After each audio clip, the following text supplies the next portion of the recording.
Welcome to Agile for Executives. This is a seminar series hosted by Agile New England. Today's topic is experiments that uncovered the physics of a business culture. I'm Nancy Van Schoenderwert. I'm an independent Agile coach. I'm also president of Agile New England this term, and I'm leading the Agile for Executives team. You know, in physics, we often see the effects of a new phenomena before we really understand what it is. If you think of things like pulsars or, gravitational effects from a planet not yet discovered. So sometimes we see these effects and we might give it a name, the unknown thing, we might give it a name so that we can talk about it. But at that point, we really don't understand it or know how it actually works. And a similar thing happened for Andrew and Julian as they were looking for assistance with their business to turn around the performance. And they had sought the help of consultants. But one of the things they noticed is that after working with the consultants for a while, they would see improvements, but those improvements would fade away once the consultants were off the scene. Now, the thing about that is that that effect was so regular and so exact, it was just uncanny. And they started to give it a name, and they called it the invisible manager. Today, we're going to hear about some experiments they then ran to help understand some more about what this is. It seems like it was sort of the equivalent of dark matter, but in the business realm. So we're going to look at that a little more closely today. And next, what I'd like to do is turn it over to my co-host, Carolyn Volin. She's going to introduce herself and get us started. Go ahead, Carolyn. So my name is Carolyn. I'm a student of Agile, and I'm here to facilitate this conversation because I think it's so critical for businesses as they move into this. There are a number of folks on the line right now, and to jump into this module, what I'm going to do first is invite these two diverse thinkers, very different styles, Andrew and Julian, to take us into the time machine. Let's go back a little bit, because there did come a moment where you began to understand the physics of something new. But before that happened, you had tried some things. So with that, I'm passing the mic. Okay. Yeah. We've got a couple little ground rules first to mention, and then we'll pass the mic to them, okay? Let me just cover these quickly. So we're here to together learn about Matt Black systems and how fractal work really operated. We're going to have a session every week with June 8th being the last one. And what we ask for you is to all cooperate and help us do this. We would like anybody to post any questions in the chat pane at any time. We'll be monitoring and we'll try and ask those at the right moment in the discussion. When we do give you a chance to speak, we just ask that you be brief and stay on mute the rest of the time. Okay, and that's pretty much it for our ground rules. I'm going to stop the screen share and let our friends talk. Okay, go ahead. Pick it up from Carolyn where you were at. Sorry about the interruption. Okay, thank you, Nancy and Carolyn, for that introduction. I just want to spend a little time, I suppose, recapping where we were from our first seminar, and that was we had been incorporated, if that's the right word, into a lean program as part of government initiative, and we had implemented some basic lean tools, 5S. We've done some poka-yoke, we've done some operational efficiency workflows, and had some reasonably good results from that. In other words, our place looked smarter and our operational efficiency had improved. But actually going back to these key measures we talked about and the metrics we talked about last session, they hadn't moved. So although our measures, our process measures had moved, the overall company measures and metrics had not moved. So the things that are important to our consultants had improved, but the thing that was important to us hadn't really improved. That's correct. And so what we didn't really give up on that one. We wanted to maintain a focus on lean, and we spent quite a lot of money on a second lean program, employing some of the consultants from the first one. The difference was the government was no longer subsidizing it, or we weren't getting any industry subsidization. We were paying the full price for them. We thought it was worth it because we had seen a movement in these consultant-led numbers, shall we say. It was also fair to say we were, it was a time when we had to change. Our customers were screaming it as, it wasn't really an option, was it? To go along as we were. So, we seemed to be the only show in town. Well, Lean was one of the shows in town, but the second show in town is we did apply some Agile principles as well, in terms of sprint, in terms of Scrum, and there's quite a lot of crossover between Lean and Agile. But one of the kind of residual things that came out of that was we had 4 Lean manufacturing cells. And that was quite important in the future, if you can just hold on to that, these 4 Lean manufacturing cells.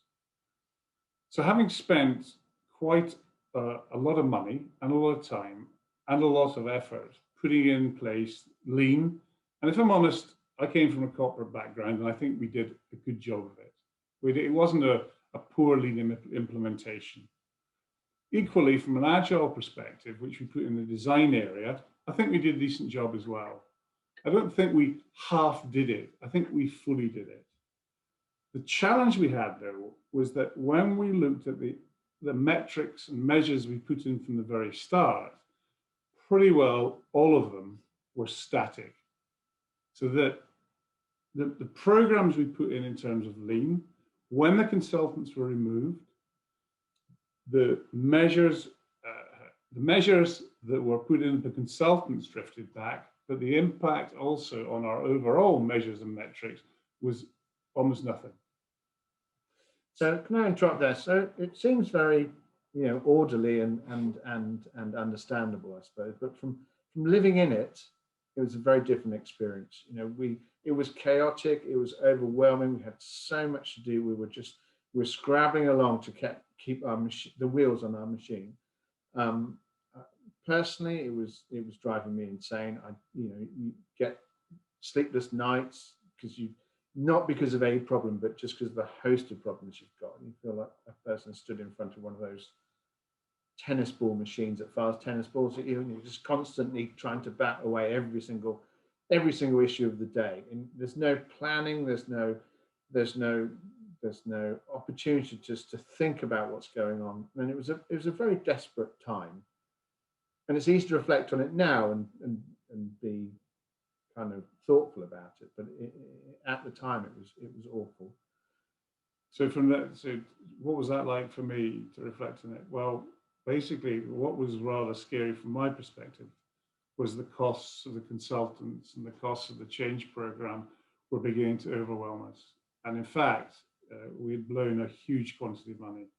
About $300,000 was blown on these programs, and really for no results at all. No benefit was seen from that expenditure. I get how the consultants benefited, and I actually, funnily enough, I get how the individuals, the employees benefited, but I don't get how the company as a whole benefited, because our measures and metrics were still showing we hadn't improved. We were still where we started. In fact, we were worse off because we'd lost £300,000, which was no longer in the company. And frankly, it was scary, and it was a frightening experience because we could no longer. I remember one occasion, on the kind of the most important occasion, when I looked at the balance. I looked at the balance sheet, then I looked at the bank account, and I thought, yeah, we're not going to make it through. This is not possible anymore. And I phoned up Julian and I said, look, we need to meet on instantly. This was a Friday evening. I'd been through all the numbers. I said, we need to meet up. And He said, why? I said, because we can't pay the salary bill. We can't pay the salary bill in the middle of next month. We just won't do it. We haven't got working capital to do it. So I drove to Julian's house. We had a meeting, and we had to conclude that all the programs we were currently working on had failed. They didn't deliver what we'd expected. We spent a lot of money, $300,000, as I said. The money was gone, and there was no benefit from it. We used up all our best ideas. Well, we lose that. You're not my best idea. You're best. But it was really it was a shocking moment when you did everything right. But in your mind, everything which you think was right, you did, and you ended up in a situation where ultimately everything had drifted back, and we were no better off. And the question is whether what we do, give up. Well, so that's an interesting point there, because when you reach that point, selling is an option. Sell the business. Sell the business, close it, because it's beginning, you literally every single month, you're just chunking through cash. It's just, it's just ongoing, chunk. How many months have we got left? So we had this discussion and said, we agreed that we'd go for a bank loan. And so I arranged a meeting with the bank. I think it was 2 days later, the bank agreed to meet us. And I said, this is a predicament we're in. It's really challenging. We need to do, obviously we need the finance. And they said, no problem at all. We can give you the money as long as we take a charge in your assets. Just like any banker. Thanks very much. How much will you give us? And they said the sum was, and he said, well, okay, that's fine. That will probably last us 6 months on the current burn rate. So we're trapped. We're trapped with the problem. And the problem at that time was we didn't have a solution. We just had a problem, and a bunch of them. And it was then we had to start to do something very different. We started moving from of implementing current thinking, current ways of doing things to, okay, we're going to do something radical now. This is radical stuff, pioneering stuff. And it needed courage because, we were sinking. It would be nice to be able to believe that we had a pre-formed plan, an idea of what this was going to look like at the end. But on that Saturday morning, it was all about just deciding whether we would commit ourselves to jumping, like jumping out of an airplane, jumping into nothing, into no plan, into I don't know how to solve this, and it's all going to come down to me, and we've got to come up with something, We've got to work out how to play a new game while playing the old game. And as we transition between two games, we've got to make each step of the way a good game. It kind of did seem hopeless, but on the other hand, I stole myself and said, look, we're just going to have to do it. We're going, whatever we have to think, whatever it takes, we'll have to. What's the worst could happen? Yeah, and at the time, it came as really bad news because I felt so overwhelmed. I was up to here already. I didn't feel I could reach higher. Let's put it that way. So the reality of that was that we were thrown into a new world, this pioneering world. We had to start to do things differently and had to view our business in a different light. So what was clear to us is that the way we were currently or previously viewing the business was like a machine. And we were improving each cog of the machine with the assumption that if you improved each cog of the machine, you would improve the machine. There's a problem with that thinking. It's machine world thinking and it's not systems thinking. So it's kind of reductionist and determinist. It was reductionist and pull determinist. This lever and this will get better. Now, and I was reflecting on our numbers. We had a whole load of data from the past, and I was poring over the numbers, trying to work out, was there something in the numbers which could give us a clue what to do? And I found an anomaly. Put it simply, we would repeat certain jobs every 6 months or so. And when I dug into the numbers, each time we repeated it, we got very different productivity numbers. And you might think, well, okay, you have problems here and there. But the curious thing was, if you took all the other jobs around at one point and added them all together, the productivity, the the hours worked out the same as the hours were 6 months later when we did the same job with lower productivity, because all the other things kind of fitted together like a jigsaw puzzle to make the amount of hours worked that month exactly the same. And this was it's a real coincidence, a bit like, you know, a waiter carrying drinks and falling over and not spilling any of the drinks. So are you saying that the productivity was varying when you did similar jobs? Yeah, so I mean, look, we're an aerospace company, so we knew exactly all the processes that went into our products. And when we did it one time, that we'd get good productivity. And when we repeated the job, perhaps 6 months later, we get a different productivity. And perhaps that's understandable. But what wasn't understandable is that in both periods, the aggregate productivity, all the projects we had on the go at the time, that it was nested in, and all the products we had on the go here, different set of products, they all came out the same answer in terms of hours and output. So that was really curious. It's such a coincidence. And I started to wonder, because kind of you feel a little bit paranoid in this horrendous situation, and I started to wonder whether there was some conspiracy going on, and our organization was somehow manipulating productivity to their own end, to the end of the people in the organization. But it wasn't possible. But it did give us the sense that something curious was happening in our organization, which we weren't really in control of. Our management team weren't in control of. It's like an invisible manager. Yeah, and we started to call it our invisible manager, as if we had a force in the organization which was more effective at managing it than our formal management team. So we eventually devised this experiment. Cunning experiment. Yeah, it was to kind of, the purpose was to expose whether we had some other force working in our business, perhaps against us, whether it was what can I call it? Kind of malintent. It was, what is it, malevolent force in the organization? Was it trying to undermine us? I told you I felt paranoid at the time. And so we devised this experiment where we banned overtime. We worked about 20% of our time was worked extra by the organization to get the work out. And we devised this experiment where we're going to ban overtime, but we told everybody we were going to we'd give them the money that they were getting as paid overtime in their pay packet as a bonus, whether they worked the overtime or not.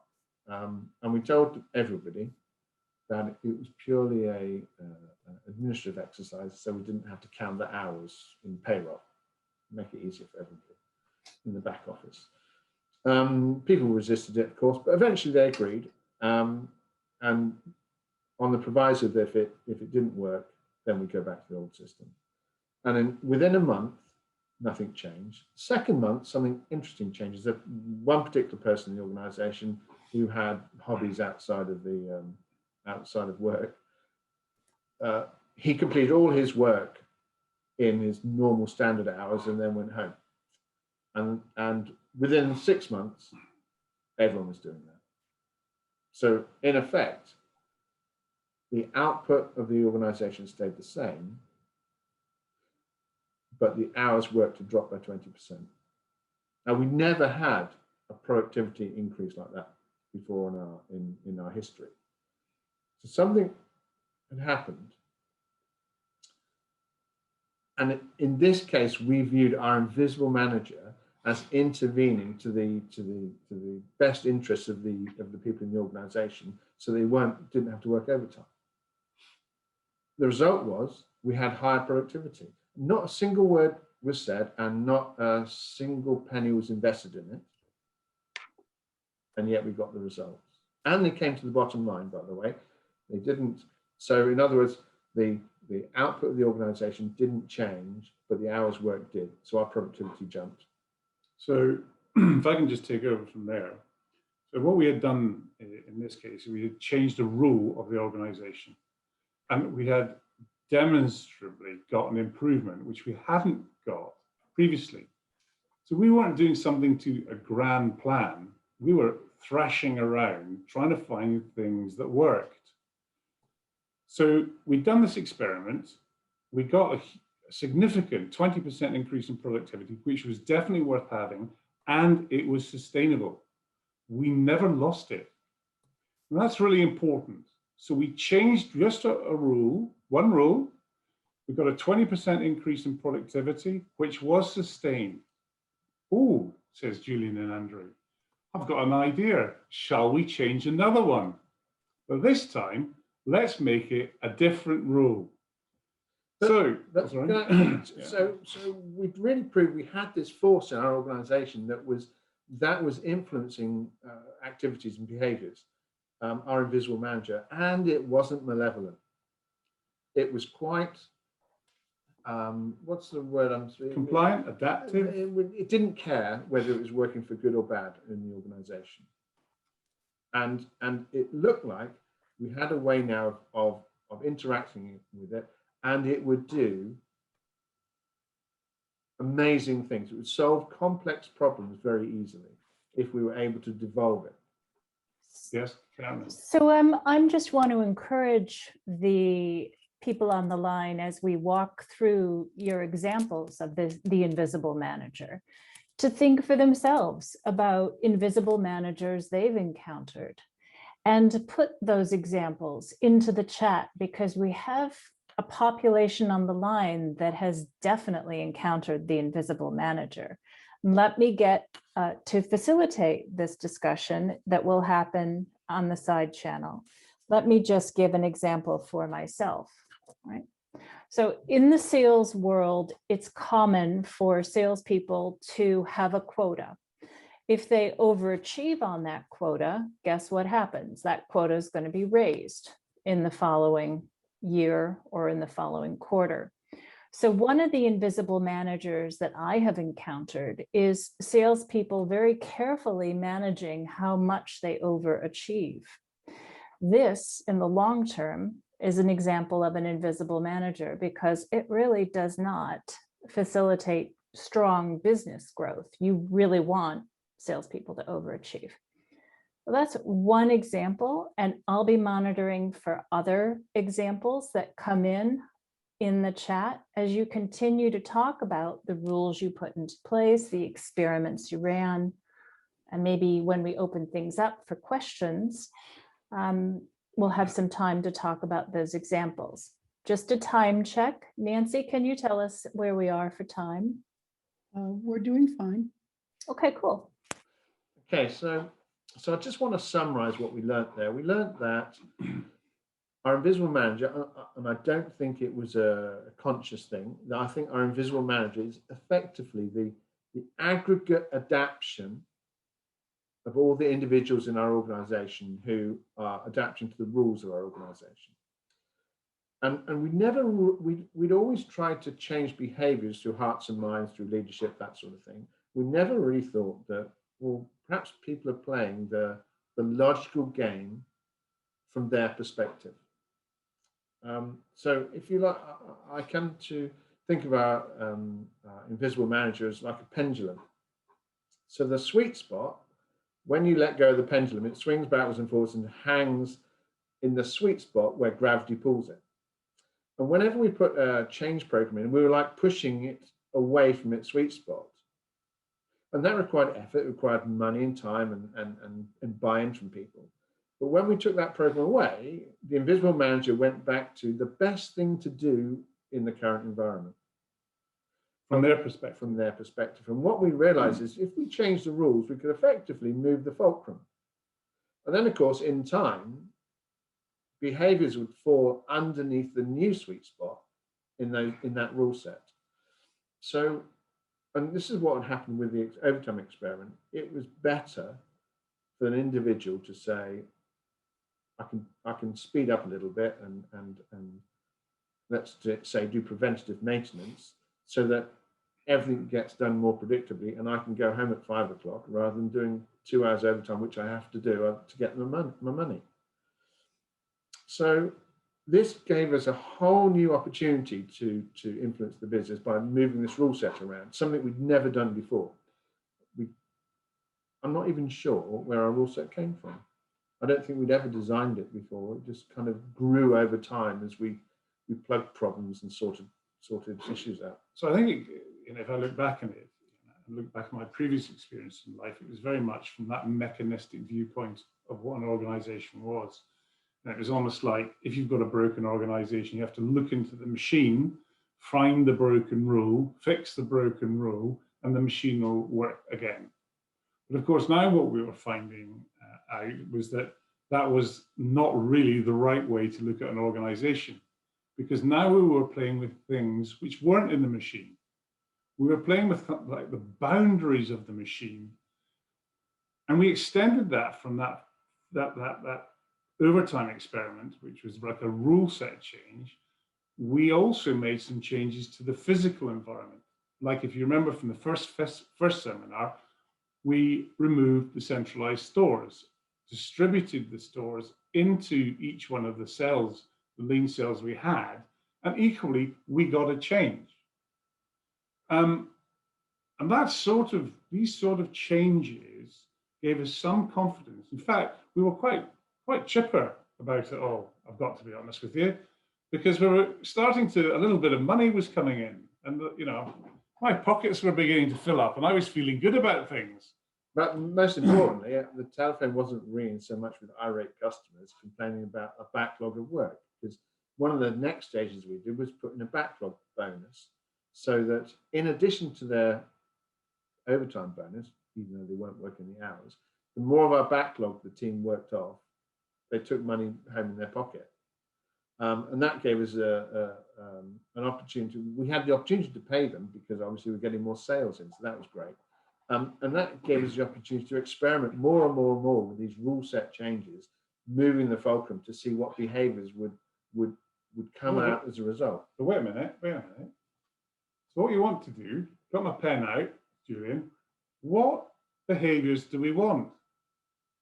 Oh, he said, well, these are the behaviors we want. Customer focused, yeah. Committed to outcomes rather than process. Flexible, yeah. Flexibly working. Responsive. So we started to write down what we wanted. We knew what we had. We knew what the previous mechanistic view of work was giving us. We knew people were withholding. We knew people were working to time. We knew people were managing the productivity. But what was it we actually wanted? What were the behaviors that were going to make us a success? So we wrote them down, yeah, on a piece of paper. There wasn't loads of them. There's probably 20, the maximum 20, which we synthesized down to 10, and said, right, let's go for them. So how are we going to change the boundaries to get these behaviors? So we started off with just commit ourselves to survive. And then we did our experiment, we found something worked. And then we were now asking ourselves, okay, so if this sort of thing works, where do we want to get to? Let me interject here, because your experiments are changing rule sets rather than simply talking at people. We don't shout at frogs, as you say. Can you say a little bit about that? Because so in this process, we worked out with people who are adaptive. We worked out our primary goal here was to get out of the way of our team and not try to lead them in a prescribed way. So we ended up with this analogy thinking it's as if we're making a garden pond. Our job here as leaders is to plan the pond, choose where it's going to go and what it's going to look like. We'll do the digging, put the liner in, put the pump in, and we'll do the very, very basics. But our job is not to try to control the frogs that live in the pond and the fish. We now saw the organization is much more like an ecosystem than a machine. And what we wanted to do is to set a rule set in our organization, which produced functional behaviors rather than dysfunctional behaviors. Functional behaviors aligned with the interest of the business, the interest of the customer, and their personal interest, the interest of the individual. We had to align those three so that every time somebody does something in their best interest, like the salesman Carolyn was talking about, who managed was managing their sales revenue in order to not end up with targets we couldn't achieve. We wanted to have somebody, for example, in charge of their targets, so they could take the bonus when they get the money, even though they're going to work into a lean quarter the next quarter without fearing they're going to be sacked. So it was this question of alignment was all about, let's reset the rules of the organization, and that was the new thing But let's hold on one thing here. It kind of misses over some of the emotional bits here, because it was scary because we had lost our top-down levers. Now, for most senior managers and organizations, that's what they've got. In fact, that's all they've got. Shouting at frogs is the lot. Now, if you don't have shouting at frogs, what do you have? Now, we've established that we had some levers. Yeah. We've established what we wanted to have. Yeah. But of course, you go through this liminality between state A and state B. And I promise you, that was not very nice. Yeah. Because you've suddenly thrown yourself, yeah, with courage, with pioneering, all that nonsense that goes with it. In fact, it's not, because you don't sleep at nights. Yeah, you have so many sleepless nights, you can hardly walk. And the reality was rather difficult, because you don't know if these experiments, which take time, are actually going to work. And it took a lot of time for them, like the overtime experiment, which took 6 months. You have to give these experiments enough time to say, did it have an effect on our outcome measures and outcome metrics? And that's all we had. In terms of our monitoring devices, we only monitored 8 things. And if something was done, a rule was changed, a physical structure was changed that didn't impact our only 8 measures and metrics, it was binned. So I suppose here the courage is, if you want to help people in the organization be more autonomous, there's a sense that the management team have to give up some control. Does that make sense? If there's a dollar's worth of control going around, and the management team are going to give up 10 cents in favor of the workforce, then they've got to be happy. The management team have got to be happy with less, and that's a scary thing if all you've got is control. Could I jump in at this point and see if people would like to ask questions? I'm not seeing too many, I'm not really seeing any in the chat window pane, so let me try this.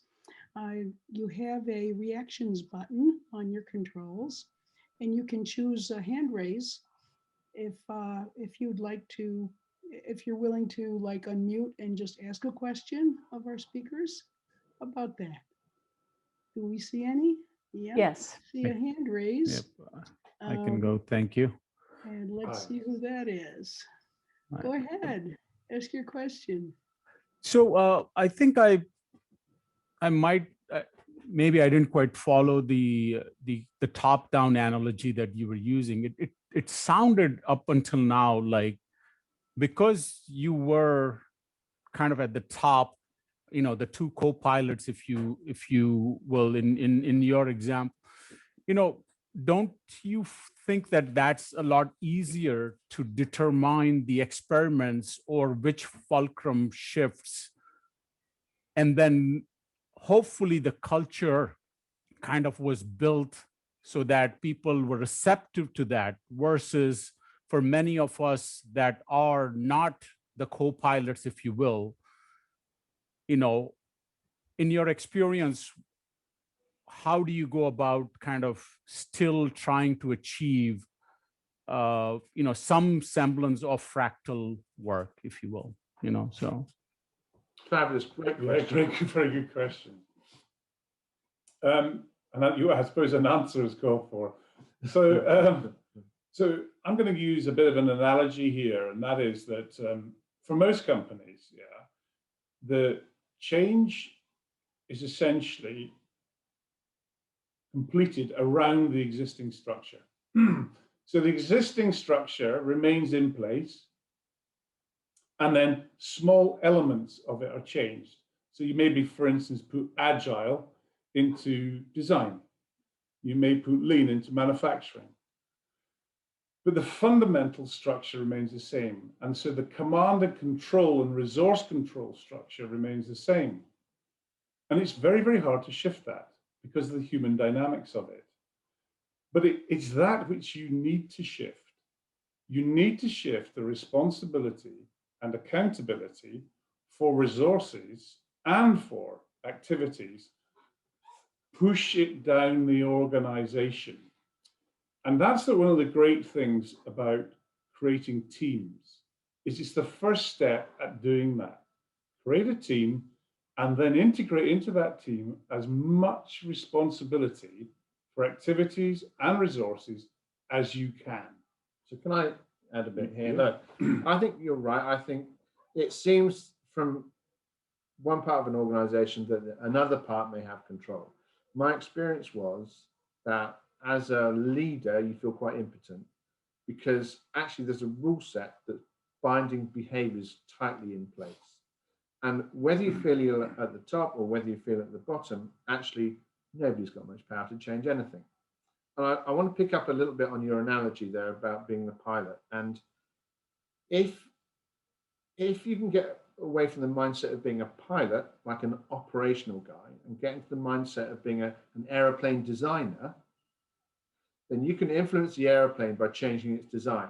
And now you say, well, clearly the boss is in charge of that. And I'm going to tell you that I know very few bosses who have any idea about the design of their airplane. There's nobody sat in that drawing board, in front of that drawing board, designing the airplane you're flying in. So I'm going to say, take the opportunity to occupy that seat, even a little bit. Yeah. Because nobody else is taking advantage of that. And that's the lever you can pull and get great results just by changing some detail of the design. Now, be careful. Warning. But if you do sit in the designer's seat and you do change the rule set, be careful, because there may come with it unintended consequences from the changes. So they have to be thoughtfully done. So when you do disrupt the power structures, as I call them, within an organization, yeah, you have to think about what second order and third order events that might come and bite you.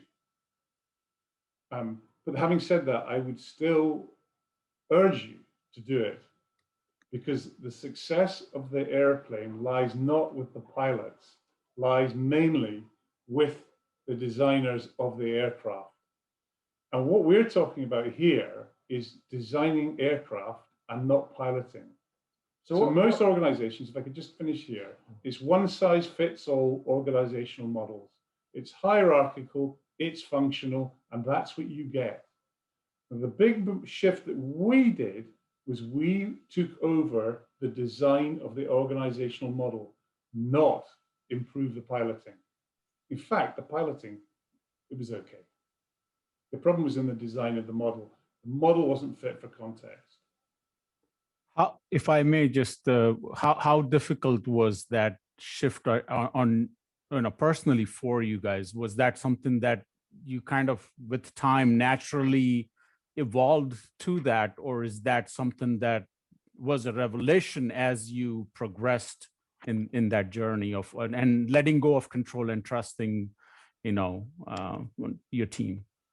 That's an excellent question. I just want to be mindful. We have about 7 minutes remaining, so maybe answer quickly and then we can move to concluding remarks. So I'm going to say straight away, it was horrible. Many of my assumptions that were challenged, and I kept repeating mistakes, even though I learned that they were wrong. I just kept, centralizing and suggesting things, coaching people, when in fact all we had to do, every time there was a panic and the organization hit a problem, I became anxious and my old behaviors came back, even though I'd learned not to do it. And I thought it was great because I knew the answer all along. Yeah, right. Yeah. He's full of PR, of course. There's some really fascinating comments coming in, and I don't know if we've answered you fully, but I promise that Andrew and Julian are the sort who will think about your question and come back in the next session with even more. There's a comment in the chat I just want to say out loud around the invisible manager experience. We had chosen component teams rather than fully skilled teams in their pseudo scrum. So team backlogs included technical tasks, not working software. In this rule set, finishing remained rare quarterly, near release time. Yeah, high drama instead of low drama. I'm convinced a backlog of finishing will yield low drama finishing. Not only that, but velocities were flat because backlog items were of effort, not of results. Yeah, no, that's Lovely. Really good. Excellent. Yeah, and it's such a simple. What we learned was the immediate and obvious ideas were often wrong. The rules you had to put in place had to be sophisticated and thoughtful. So you got almost every immediate and obvious idea. The thing that just fell to hand was produce unintended consequences and like perverse incentives. And you had to think at second order. You had to think, well, okay, if that, you sort of have to war game your ideas because your best ones are often rubbish.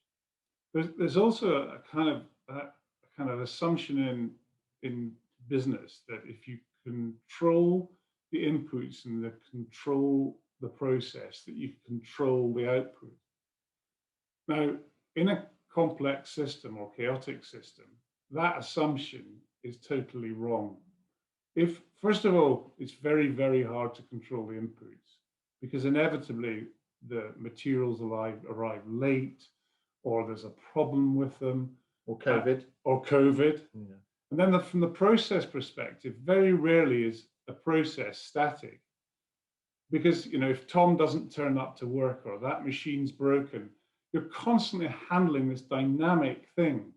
And it's just not true. You can't fix the inputs and you can't fix the process. But bizarrely, what you can do is you can fix the outcome. You can say, I'm going to produce this cup of tea in half an hour's time. How I'm going to do it, I've got no idea. But actually, your invisible manager may be really good at solving that complex The invisible manager is terrific at resolving these problems because it handles it dynamically. It solves the problem in the moment to overcome these, mundane boundaries. Because that's how people live their lives.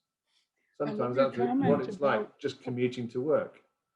I love your comment about needing to war game the changes, because a lot of times you just can't foresee. It's the difference between understanding how to play a game and really having played it a lot, so you do know the strategies. You know what I'm saying? Yeah. So I think we do have time to invite another audience question. Want to do that?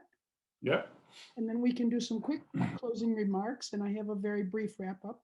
So would anybody else like to raise hand and you bring out their question or comment? Let's see. And if that's not anyone's speed, I That's just cool. want to remind you that Yeah. we've got one. Okay, David, Got one. go ahead. Go ahead, David, unmute and talk. Hi, can you hear me? Yes. Hello. All right. So I find your story absolutely fascinating. And it sounds like it was a long journey. I'm wondering how many of the employees turned over in that time? And did you have to shift your hiring from people that were, process oriented to people that were result oriented, or did that just happen? Fantastic Yeah. insight there. Yeah. Yeah. So because people are adaptive, our old system generated a population in the employees who were very comfortable in that place.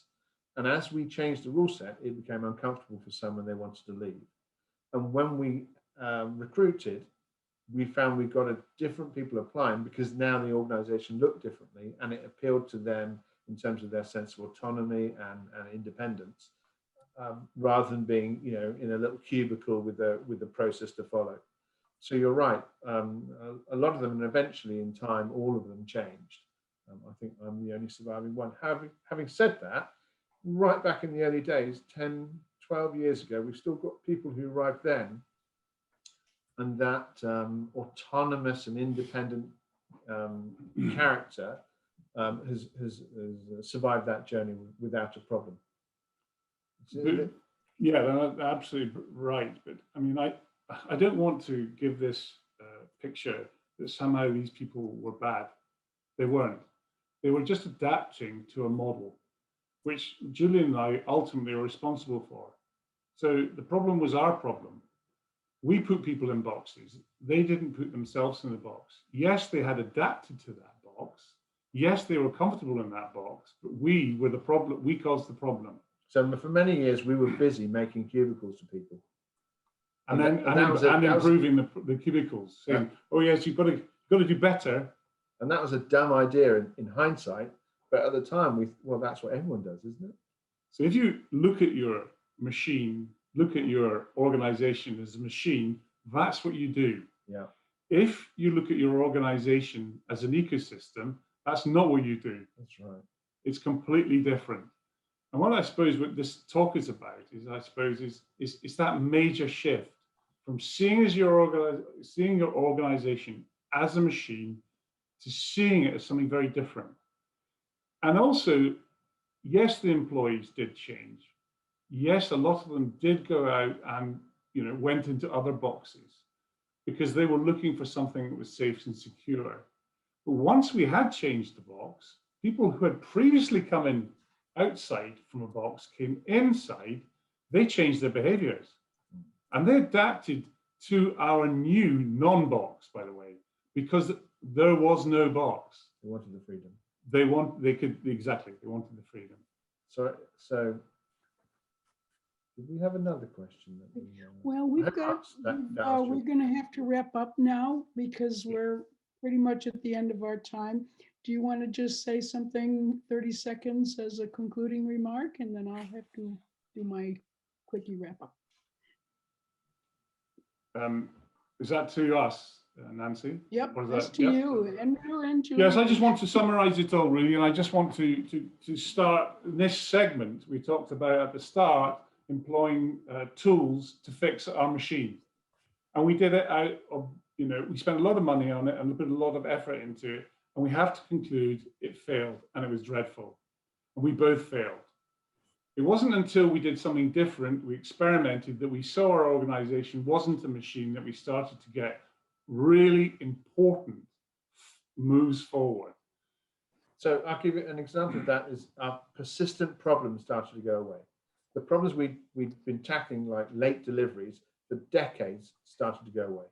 The internecine war between our departments started to go away. The behaviors that was so disruptive to our customers started to go away. There's real change. It was genuine change. The more boundaries we took down, the more we integrated into people, more activities we integrated into people, the better it got. And this the more didn't happen. multi-skilled people got. And it didn't happen in a week. No, I would say though that once we got moving, within a few months, every single change we made improved our situation. I felt myself that the weight was coming off my back. Yeah. So our lives got better in terms of our working life, and the working life of the people around us got better, and our experience with our customers got better.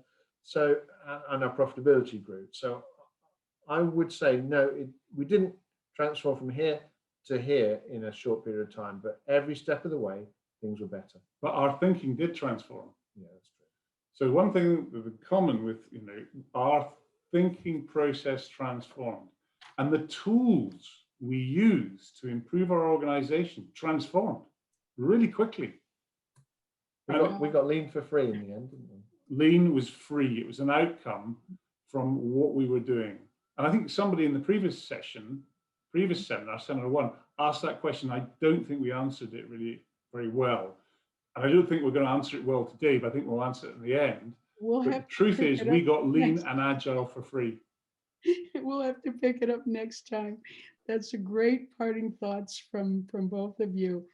Yes, it's really interesting to see how change can just start happening.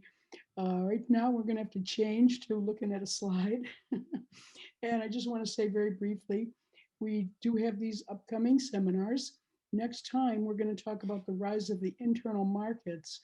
Another set of experiments, basically, that Andrew and Julian did was to take the 4 lean cells that they had and essentially let them become more like independent little businesses within the company. And we'll see what happened when they did that. After that, rise of the accountability culture. Next, traffic lights to roundabouts, the advantage of multiple controlling minds. And lastly, how fractal work patterns behave when they're released into the wild.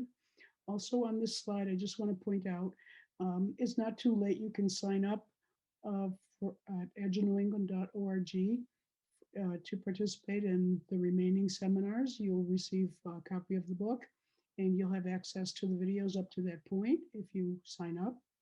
And also in the same website, agilenew.org, if you look at the right-hand edge under the Follow Us header, you can sign up for A&E's public Slack. That's a discussion group, and we have a channel there for Agile for Executives. And that's where we can have some more discussion after this seminar.